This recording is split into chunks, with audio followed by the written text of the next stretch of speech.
Yo, just wanted to sit down and vent about something that happened today and hopefully spread some information. Do I have kids? No. Have I been a kid? Yeah. Have I coached kids for years and years? Yeah. So today I was in the gym and beside me was a grandfather, his granddaughter, and his grandson. And I love to see that. I love to see, parents or grandparents and they're with kids anytime. I think that is an amazing place to get kids into fitness. And what better place, right? As I'm, just doing my set, I'm kind of people watching and I realized that there's like an obvious attention gap between how much attention he's giving his son, who is more athletic, or his grandson, and then how much attention he's giving his granddaughter, who isn't so athletic. And, I had my own feelings about that little disparity. Essentially, he was just kind of ignoring her and talking only to the grandson. None of my business. I don't care. I mean, I care, but it's none of my business. So they continue working out and I'm watching the grandfather's form. I'm watching the grandson's form. I'm watching her form on what she's doing. She's like jumping up on monkey bars, completely away from them, away from everybody. Nobody else is in there. She's not in anybody's way. She's jumping up, swinging on them, getting some good grip practice in, some good pull strength practice in, but she's obviously bored. So she walks over to them, and as she's walking over, she accidentally steps on the grandfather's phone on the ground.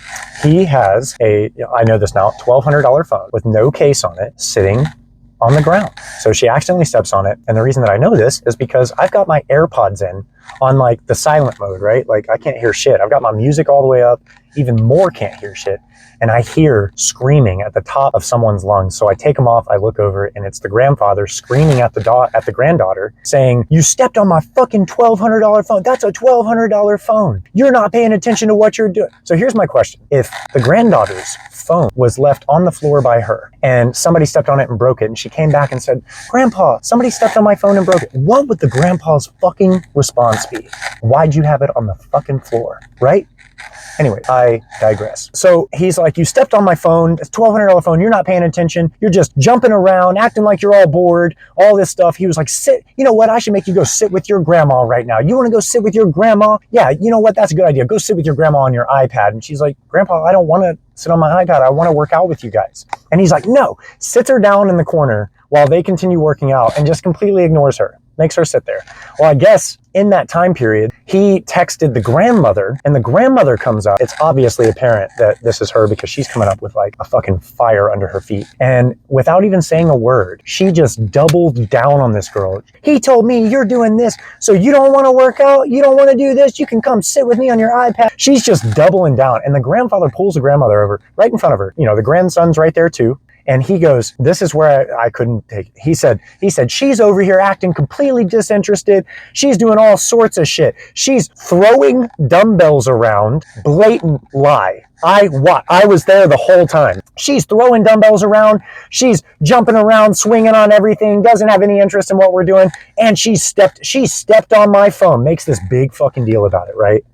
So at this point, I've got both AirPods out and like, I'm literally just like looking over, just to like hope that me looking over could possibly make them stop being so brash towards her. Yeah, so I'm looking over. They don't even notice me. They're just so into fucking penalizing her at this point. A little bit of time passes. I figure, tensions are high. The grandmother, just continues yelling at her, makes her sit there, and then walks away and just leaves her sitting there. Obviously, I was very upset that this had taken place, and I waited about 10 minutes. I did a couple more sets, and then I walked over and approached the grandma over in the like lobby area. She was away from everybody. There was nobody else that could hear anything. She did have like another, what seemed to be granddaughter, like way younger. So just for reference, the little girl seemed to be like 8 to 10. The little boy seemed to be like, I don't know, 9 to 12, somewhere in there. This other little girl sitting by the grandma is probably 4, 5, something like that. I walked up to the grandma, and if any of you know me, I walked up as gently and as calm as I could. And I just said, "Hey, I know you don't know me." I said, "I don't normally do stuff like this." I said, "But I just wanted to come to you and let you know that, the situation that was painted for you a second ago with what happened with what I think's your granddaughter and your husband, I assume, it just wasn't what was said. Like, he legitimately lied to you. She wasn't doing these things. He fabricated that story to make you mad at her." And she like interrupts me in the middle of it and she goes, "How many kids do you have?" And I just said, "I don't have any, but I've coached kids a lot." I said, "I've been a kid." I said, I'm just trying to come as an observer and let you know." I'm thinking at this point, this is what needs to happen. Somebody needs to let her know her reaction was inappropriate and over the top for what had actually taken place. That's all I wanted to get across, right? I thought it was fucked up that grandpa lied to grandma to get her in more trouble, and she wasn't allowed to talk. She couldn't say anything about it. So I took it upon myself and I walked over, I told grandma, I said, I'm not trying to be rude or anything. I said, I felt like it was appropriate for me to come and tell you what really happened. And she looked me straight in the eyes and she said, you are nobody. And I went, excuse me? And she said, you are fucking nobody. And I went, okay. And I said, look, all I tried to do was come over and talk to you like an adult, let you know what happened. And she starts interrupting me, insulting me again. And I just said, you know what? You stay here, do what you want to do. You act how you want to act. I'm going to go on with my day. And I turned around and I walked away. So I'm in the gym at this point. I'm doing my set. And the grandfather, I see him come in the room and he's making a beeline for me. So I was like, all right, grandma told. The whole reason I approached grandma is because grandpa obviously super livid at the time. And I'm a big believer in praise in public, criticize in private. That's how I was treated as a kid. My parents never got super mad at me in front of anybody that I can remember, right? And I feel like I'd remember that if they embarrassed me in front of others. My parents never did that. My parents even, they just wanted the truth from me all the time when it came to things. They never penalized me for telling the truth. Even if the truth was that I did something bad, I felt respected and that I had done the right thing. They treated me like I did the right thing when I told the truth. And then in private, they would penalize me, right? Or punish me.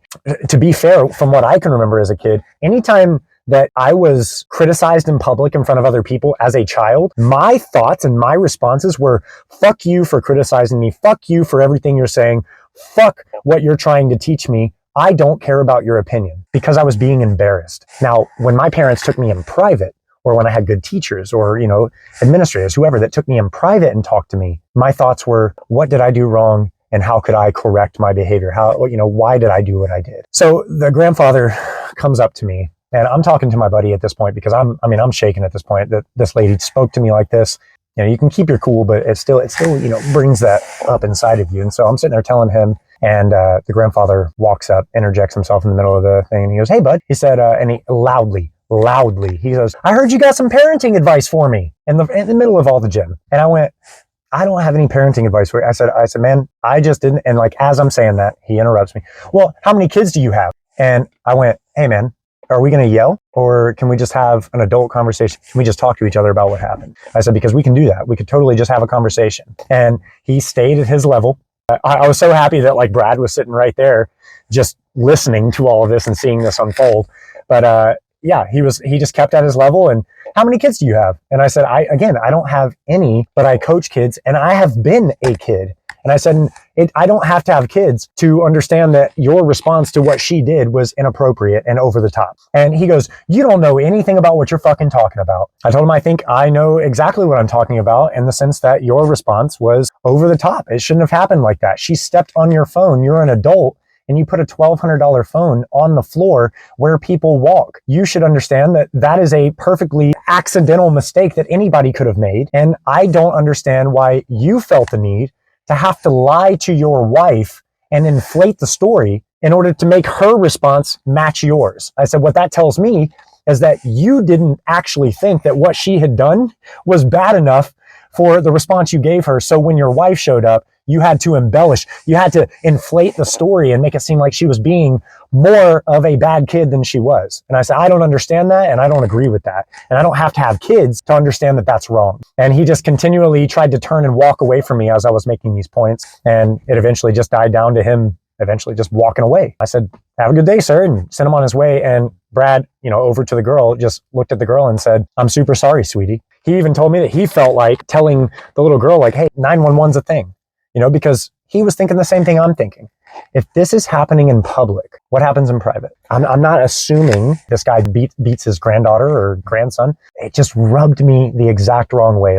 I can guarantee you, if you had been sitting there and you watched the responses, the facial expressions, how things were said, the inflections on how they were said, how things were done, it was terrible. It was terrible. And I am just not the one to sit by and let something like that happen. I can't. I've been through abuse in my life, physical abuse, mental abuse, verbal abuse, and it was absolutely a case of verbal abuse. It was ridiculous. So I share all this, one, just to get it the fuck off my chest, but two, just to throw it out there for new and old, anybody that this could apply to. If you're reacting out of rage or emotion, give yourself some time to chill out. Give yourself some time to calm down and realize that your kid or your grandkid, whoever it is a fucking human who has words and a brain and can speak to you. Teach them, lead them on how to speak when you're emotionally, disturbed, how to respond versus how to react, because all of that was an emotional, ragey reaction to him not getting his way or something. And it just absolutely fucking tilted me. So anyways, have a beautiful day. Inspire your kids to tell the truth and be honest with you and have conversation. Inspire your kids to be able to speak to you, have conversations with you about what's going wrong. If it was me in that situation and my granddaughter or my daughter seemed bored in the workout, I would treat her like I treated the kids in the kids classes that I coached. I see 10 kids not wanting to do what we're doing. So, there is a time where you're just like, no, this is what we're doing. But a lot of times I would just say, hey, what would you guys do today if you had your choice? And they would give me some options. Oh, I want to jump. I want to practice this vault. So you know what I'd do? If it was feasible, I'd walk up and I'd change the workout board and include some things that they wanted to do as well. Okay, hey, you guys all agree that like some jumping would be fun? Sick. So I'll add a jump in at the end, right? We'll have 10 moves and the 11th move will be a jump. And they are so much more happy about doing those first 10 moves just so they can get to that 11th, right? All kids are capable of compromise if we lead them in the right direction and teach them what compromise is. Be better for yourself. Be better for your kids. If this touched a nerve for you, I'm just going to be real. If the shoe fits, wear it and then take it off and put another shoe on that fits better, because it seems like that shoe was probably a little bit too big for you, and maybe that's where that ego is coming from. You suck my dick and fucking like it! Peace.